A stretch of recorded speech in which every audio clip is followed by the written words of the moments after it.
எல்லாருக்கும் நன்றி வந்ததுக்கு.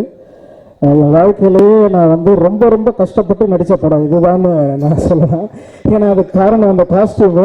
அது ஒரு கோணி மாதிரி ரொம்ப திக்காக இருக்கும். டேரக்டருங்க கோணி மாதிரி இருக்கும், பயங்கர திக்காக. அது வந்து ஒரே காஸ்டியூம், தலையிலேருந்து உள்ளங்கால் வரைக்கும். அதுக்குள்ளே பூண்டு ஜிப்பு போட்டு இருக்கணும். இது மட்டும்தான் ஓப்பனாக இருக்கும், இவ்வளோதான் காற்று வரும். ஃபுல்லாக க்ளவுஸு, பயங்கர டார்ச்சாக இருக்கும். இப்போ உச்சி வெயிலில் வந்து பயங்கர ஷூட்டிங் நடக்கும். ரொம்ப பிரச்சனை. அவசரத்துக்கு போகணுன்னா கூட வந்து ரொம்ப எல்லாத்தையும் ரொம்ப கஷ்டப்பட்டு போக வேண்டிய ஒரு சூழ்நிலை. ரொம்ப கஷ்டப்பட்டு நடித்த படம். அது ரொம்ப கஷ்டப்பட்டதுனால வந்து டேரக்டர் என்ன சொன்னார், பேசின சம்பளத்தை விட ஜாஸ்தி கொடுத்துட்றேன் அப்படின்னாரு. ஸோ ரொம்ப சந்தோஷம் டேரக்டருக்கு. அதான் நான் ஒரு சீன் இருக்கு, ஒரு எக்ஸ்ட்ராடினரியான சீன், ரொம்ப பயந்து பண்ணது. சுற்றி ஒரு 20 நாய் இருக்கும். ஒரு நாயும் ஒரு ப்ரீடு, ஒரு சினிமா கேரக்டராக வந்து இருக்கும். அது அவங்க வாய்ஸில் பேசும். ஸோ அந்த மாதிரி அந்த ஒரு சீன் வந்து ரொம்ப பயந்தேன். ஏன்னா வந்து அந்த இன்னும் ஒரு டாக், ஒரு பயங்கர ஃபெரோஷியஸ் டாக் ஒன்று இருக்கும், ராட் வில்லர்னு ஒன்று என் பக்கத்துலேயே இருக்கும் பெருசாக. அது வந்து ரொம்ப மோசமான ப்ரீடுன்னு சொன்னாங்க. அதுக்கிட்ட நிற்கும் போது ரொம்ப பயந்து நின்று அது ஒரு பெரிய சீன். அது எல்லா நாயோடையும் பெரிய பஞ்சாயத்து சீன் மாதிரி ஒன்று நடக்கும். அதாவது எங்கள் ஏரியாவில் உள்ள ஒரு என் ஃப்ரெண்டு ஒரு நாய் ஒன்று இருக்கும். அவர் வந்து வேறு ஏரியா நாயை சைட் அடிச்சிருவார். ஸோ வந்து அவருக்கு வந்து மற்ற நாயெல்லாம் போய் அடித்தோன்னே என்கிட்ட வந்து கம்ப்ளைண்ட் பண்ணி, நான் போய் யார் அவன் அடித்தாரான் பார்த்துக்கலாம் அப்படின்னு சொல்லிட்டு நான் போனேன் அங்கே ராட்லர்லாம் இருக்கும், பெரிய மோசமான நாயெல்லாம் இருக்கும். அவங்ககிட்ட பேசி பஞ்சாயத்து பண்ணி பயங்கர ஹீரோஸான டைலாக்லாம் பேசி அங்கே தப்பிச்சு ஓடி வர மாதிரி ஒரு சீனு. அதுதான் நீங்கள் கேட்டது. அது ரொம்ப ஜாலியாக போச்சு. ஒரு 2 நாள் பயந்துக்கிட்டே தான் இருந்தேன். மற்றபடி பரத்தோட ஃபஸ்ட் டைம் நடித்தா ரொம்ப சந்தோஷமாக இருக்குது. விஷால் மியூசிக் சூப்பராக இருக்குது. டேரக்டர் எக்ஸ்ட்ராடினரி, நைட்டு மீட் பண்ணுறோம். மற்றபடி வரவில்லை. எல்லாருக்கும் தேங்க்ஸ் ஃபார் கமிங். படம் பாருங்கள். ஒரு மாதிரி ரொம்ப புதுசாக, ரொம்ப வித்தியாசமாக, தமிழ் சினிமாலே ஃபர்ஸ்ட் டைம் அவங்க சொன்ன மாதிரி அந்த ஸ்டோனர் ஃபிலிம் இருக்கும். ஏன்னா இங்கிலீஷில் நிறைய வந்திருக்கு, ஹெரால்ட் அண்ட் குமார் வந்திருக்கு, ஹேங் ஓவர் வந்திருக்கு. எங்கள் கோவா படத்தில் கூட ஒரு சீன் இருக்கும், சிவபானம் அப்படின்னு சொல்லிட்டு ஒரு சீன் நடக்கும். ஸோ இப்போ தான் அது வந்து மக்களுக்கு தெரிய வருது. படத்தையும் பார்த்து நல்லா என்ஜாய் பண்ணுங்க. தேங்க்யூ. காலை வணக்கம். அந்த போஸ்டர்ஸ்லேருந்து பார்க்கும்போது ரொம்ப லஷ்ஷாகவும் சம்ச்சுவஸாகவும் இருந்துச்சு. ரொம்ப தைரியமாக டைரக்டர் வந்து டைரக்டட் பைன்னு போடாமல் ட்ரிப் பைன்னு போட்டிருக்காரு. அதுக்கு ஒரு பெரிய அப்ளாஸ் கொடுக்கலாம். ஒவ்வொரு கதையும் ட்ரிப்பு தான். இது ஒரு புறவாழ்வில் இல்லாமல் அகவாழ்வில் போகிற ஒரு ட்ரிப்பு. ஒரு பீயிங் ஸ்டோன்டுனா எனக்கு என்னன்னு தெரியல. கொஞ்சம் தண்ணி அடிச்சிட்டிங்க கொஞ்சம் தெரியும்.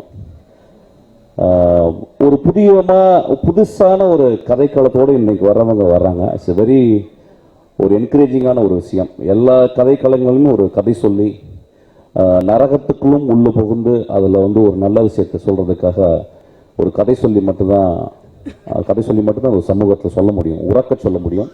அது மாதிரி இந்த படத்துலையும் வந்து ஒரு நல்ல கதையும் அதுக்கு பின்னால் இருக்கும்னு நினைக்கிறேன். ஒரு நிச்சயமாக ஒரு டிஃப்ரென்ஸ் எக்ஸ்பீரியன்ஸ் இருக்கும். ஏன்னா வந்து டிஃப்ரெண்ட் எக்ஸ்பீரியன்ஸ் எல்லா படத்துலையும் சொல்லுவாங்க. பட் இது வந்து you are going to really enjoy a different experience.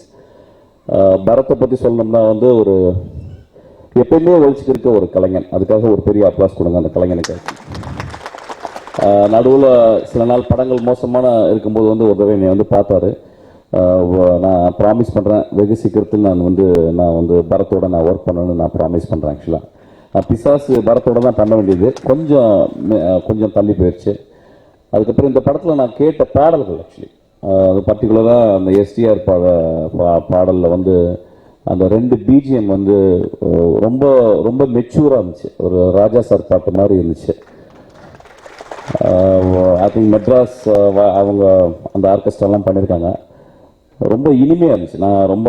எனக்கு நம்ம பாடல்கள் கேட்கறது கிடையாது. பட் இந்த பாடல் கேட்கும்போது நான் வீட்டில் போய் நிச்சயமாக இந்த பாட்டை நான் நிச்சயமாக நான் கேட்பேன். என்னுடைய இதில் வந்து ரொம்ப நல்லா இருந்துச்சு. ஒருவேளை நானும் அவர் கூட நான் ஒர்க் பண்ணலாம். I am looking forward to work with thing.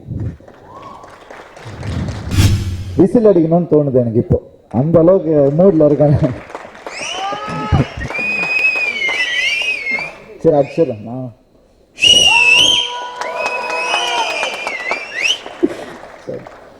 Bharat என்னுடைய ரொம்ப ரொம்ப க்ளோஸ் ஃப்ரெண்ட். அவருக்கு இந்த மாதிரி ஒரு டீம் அமைஞ்சது எனக்கு முதல்ல ஒரு பெரிய சந்தோஷம். ஹீரோஸ் வந்துட்டு தனியா எதுவுமே பண்ண முடியாது. அவங்களுக்கு ஒரு டீம் வந்தால் தான் அந்த ஹீரோவுடைய எல்லா டேலண்ட்டையும் திறமையும் காட்ட முடியும். அதுக்கான அரங்கம் தான் இது. பட் அந்த டீம் இருந்தால் தான் அந்த உண்மையான உழைப்பையும் அவங்களுடைய சின்சியாரிட்டியும் டேலண்ட்டையும் வெளியே கொண்டு வர முடியும். இந்த டீம் பரத்தினுடைய எல்லாத்தையும் வெளி கொண்டு வந்திருக்குன்னு நான் வந்து ட்ரெய்லரும் சாங்ஸும் பார்த்த உடனே புரிஞ்சுக்கிட்டேன். ஸோ இந்த டீம் மறுபடியும் நீங்கள் எல்லாரும் ஒன்றா ஒர்க் பண்ணணும். இது படம் ரிலீஸ் ஆகல, ஹிட் ஆகல, அதெல்லாம் தாண்டி இது வந்துட்டு ஒரு நல்ல வைப்ரேஷன் கொடுக்குது எனக்கு பார்க்கும்போது. அது வந்து நிச்சயமாக பெரிய சக்ஸஸாக வரும்னு நான் மனசார வேண்டிக்கிறேன். அண்ட் சாங்ஸ் வந்துட்டு விஷால் சார் வந்துட்டு பயங்கரமாக பண்ணியிருக்காரு. ஸோ கேட்கும் போது அவ்வளோ புத்துணர்ச்சியோட இருக்குது. அண்டு முக்கியமாக சொல்லணும்னா இந்த டீமை பற்றி தான் நான் மறுபடியும் சொல்லி ஆகணும். ஏன்னா சினிமாட்டோகிராஃபி எக்ஸலண்ட்டாக இருக்குது, எடிட்டிங் எக்ஸலண்ட்டாக இருக்குது, டிரெக்ஷன் அவ்வளோ அருமையாக இருக்குது. ஸோ இது வந்து நான் படம் கான்செப்ட் இது அது அதை பற்றியெல்லாம் பேச விரும்பல. ஒரு படம் நமக்கு என்ன வைப் கொடுக்குது அப்படின்றத மட்டும்தான் நான் சொல்லணும்னு நினைக்கிறேன். அந்த வைப் வந்து ரொம்பவே பாசிட்டிவாக இருக்குது. ஸோ நிச்சயமாக இந்த படம் மிகப்பெரிய வெற்றி அடையும்னு நான் நினைக்கிறேன். அண்டு நம்ம பிரேம்ஜி இருக்காரு. எல்லாருமே நடிகர்கள் எல்லாமே ஒரு படத்துக்கு நாயா உழைக்கிறோன்னு தான் சொல்லுவாங்க. நாயாவே உழைச்சிருக்கிறாரு, நாயா நடிச்சு வந்து படத்தை காப்பாற்றார் நான் நினைக்கிறேன். இது இன்னும் புது கேரக்டராக இருக்கு. ஆக்சுவலாக வந்து ஆக்டிங்கில் அதுவும் இருக்குது. ஆக்சுவலாக ட்ரஸ்ட்டுன்னு ஒரு முக்கியமான எலிமெண்ட் இருக்குது ஆக்டிங்கில். ஸ்கூல்லாம் படித்தோம், ஆக்டிங் ஸ்கூல்லாம் படித்தேன், நான் கொஞ்சம் படிச்சிருக்கேன், எல்லாம் தெரிஞ்சுக்கணும் அப்படிங்கிறதுக்காக தான். அதே மாதிரி அதில் வந்துட்டு அனிமலோட பிஹேவியர் வந்து நிறையா ஃபாலோ பண்ண சொல்லுவாங்க. அதில் முக்கியமாக டாகோட இதுதான் ஃபாலோ பண்ண சொல்லுவாங்க. அதனால தான் நீங்கள் இதெல்லாம் பண்ணியிருக்கீங்கன்னு நினைக்கிறேன். பயங்கரமான நடிகனாக வர போகிறீங்க நீங்கள் ஃப்யூச்சரில். ரொம்ப சந்தோஷம்.